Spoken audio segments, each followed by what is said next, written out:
When it comes to the profession of arms, there's an old saying that is conveniently forgotten by politicians when things go badly on the battlefield, but that they are the living, breathing embodiment of when things go well. It's only one short phrase, but unpack it properly and it reveals the whole philosophy about how to win a war, both in the trenches at the front and the living rooms back home. The phrase? Armies don't fight wars. Nations fight wars. Armies just do the shooting.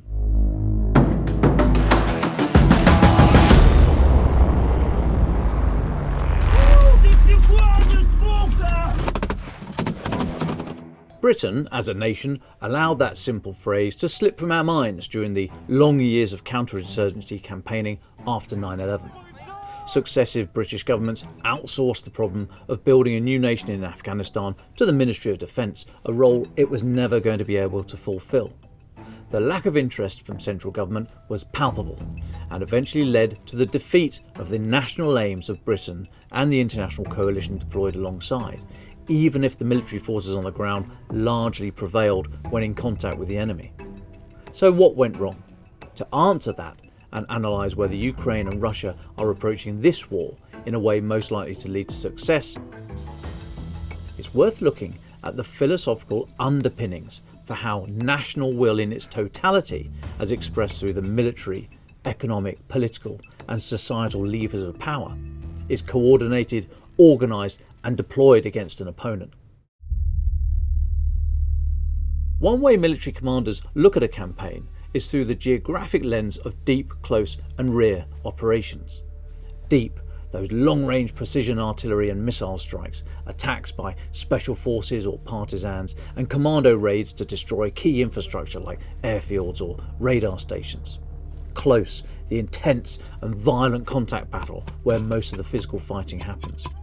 And rear, the training bases, logistic hubs and headquarters locations that must be kept safe from the enemy if you are to sustain operations for any length of time. It's neither a rigid model nor an exact science. That special forces raid, for example, may be a deep operation, but it will feel pretty close to the men and women carrying it out when the shooting starts. Plus, it will need an element of support, a consideration for commanders of rear-based logistic elements. So it's not good to get hooked up on stiff geographic limits for these things.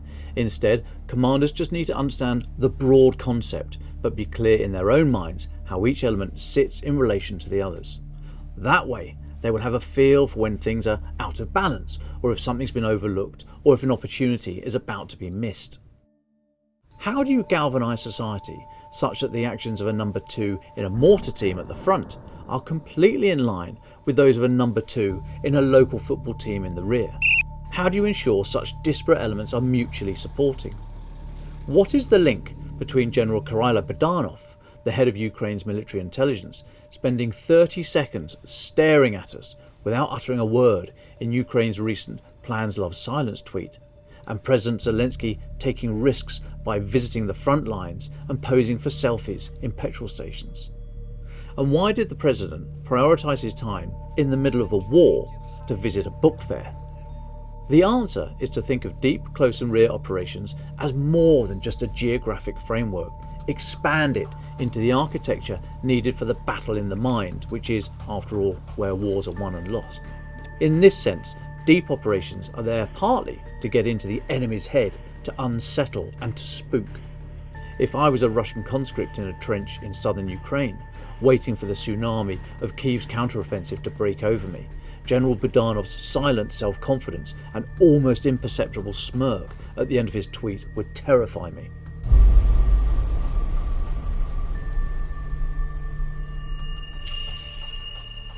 Deep psychological operations are also aimed at the global audience. How many times have we seen Alexei Reznikov, Ukraine's defence minister, or Foreign Minister Dmytro Kuleba, shaking hands and bear-hugging their way around the international diplomatic circuit? We're in the club, they're saying. We're friends. We have the same vision of a values-based future. We are you. You are us. Slava Ukraini! Similar effort goes into psychological rear operations, the film clips and messages aimed at sustaining Ukrainian society, giving them hope when life seems bleak, a reminder that chutzpah still runs through the veins. Я йду знищувати Books will be written on this stuff. нашу священну помсту, нашу святу перемогу. Think it's all psychobabble? What emotions are stirred when I say, Russian warship, go f yourself? Or, I don't need a ride, I need ammunition. Now imagine you're a Ukrainian citizen under Russian bombardment, hearing those words spoken by your countrymen, your brothers and sisters in arms, by your president. That's partly why President Zelensky was at the book fair. Culture, grace and humanity wrapped up in one photo call. And, as close operations go, those contact battles of the mind, maybe the guy likes to relax reading books. Again, it's not an exact science or a perfect model, but just as the Special Forces raid has elements of deep, close and rear operations, the important point is not the label, but understanding how these concepts work together, with the same golden thread running from the civilian world into the military and back again, a virtuous and self-reinforcing circle. What thread runs through Putin's campaign? Strength, unity, compassion, or fear, grievance, self-interest? This stuff either adds to the moral underpinning of a nation at war or eats away at it. But I digress. So of course Russia tries the same, but for my money just doesn't quite hit the mark. I think the years, the decades even, of living in and adding to a brutalised and harsh existence has left the Russian system under Putin a fearful and joyless model of Darwinism where only the fittest survive. In this winner-takes-all kleptocracy where money and power rule, the strong can do what they like and the weak must accept the consequences. That's not a good base upon which to build a military or the foundations for an all-encompassing model of society that will appeal to the masses. Hence, the Kremlin's efforts at deep, close and rear psychological operations are as clunky and disjointed as their military counterparts. The pieces just don't fit neatly together. An example. On the one hand, we see Putin at the end of his ridiculously long table, desperate to remain beyond the reach of any would-be attacker. Then, after the Wagner Group's bizarre dash towards Moscow and Yevgeny Prigozhin's bid for the 2023 Russian hide-and-seek championship, Vladimir Vladimirovich suddenly turns up in Dagestan, practically crowd-surfing like he's John Coffey. And he will never be that cool. It just doesn't add up. It feels forced and unnatural. When these cogs, deep, close, rear, on the battlefield, in the mind, aimed at the international audience as much as for domestic consumption, are in alignment and presented without fanfare and with mutual respect by military commanders, political leaders and civil society, the system works. The nation fights its war as one people, unified in a common purpose.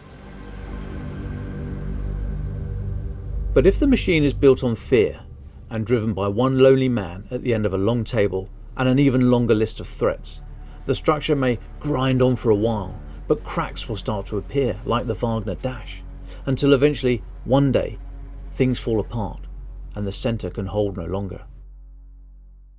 Defence in Depth is a weekly video output by the Telegraph of the big defence stories. If you'd like a daily fix of content about the war in Ukraine, I'd suggest Ukraine the Latest, the Telegraph's podcast. For more defence stories, we've left links in the description below, and if you have a topic you'd like us to cover, let us know in the comments.